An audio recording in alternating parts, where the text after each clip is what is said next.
ভেবেছিলাম যে ছাতু দিয়ে হচ্ছে ভাজা যে কচুরিগুলো হয় সেইটা বানাবো।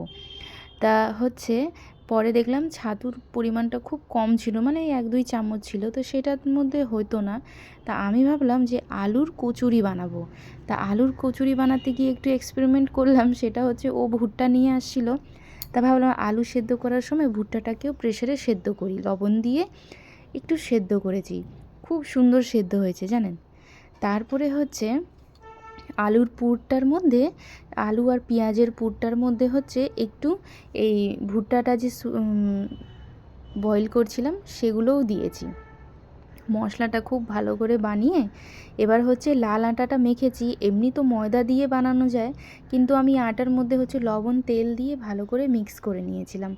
ময়ানটা দেওয়ার পর আটাটা খুব সফট করে মেখেছি। তারপরে ভেতরে হচ্ছে আলু আর পেঁয়াজ পুরটা ভরে তারপরে চ্যাপ্টা চ্যাপ্টা করে সেগুলোকে হচ্ছে মানে কচুরিগুলোকে একটু তেলে একদম হালকা হিট করে দুপিঠ লাল লাল করে ভেজে নিচ্ছি। খেতে জানেন অপূর্ব সুন্দর হয়েছিল টেস্টটা। আর দুপুরবেলা করে রাখছি, কারণ সন্ধ্যাবেলা একটু চা দিয়ে খাবো, বাইরে ঠান্ডা ঠান্ডা। আর বাইরের আর ডেলি ডেলি কী খাবো, যার জন্য ভাবলাম যে বাড়িতেই কচুরিটা বানিয়ে ফেলি। একটা দেখুন ভাজতে ভাজতে কী সুন্দর ফুলে ফেঁপে উঠেছে, আর হালকা একটু ফেটে গেছে। খুব সুন্দর হয়েছিল এইভাবে সন্ধেবেলার হালকা পাতলা টিফিনটা। আর তেলটা এত পরিমাণে ছিটাচ্ছিল কিছু বলার নেই, মানে দেওয়ার সঙ্গে সঙ্গে। তা খুব সাবধানে হচ্ছে ইন্ডাকশানে আমি ভেজে নিচ্ছি। আর 7 পিসের মতন হয়েছিল, বড় বড় করেই করছিলাম।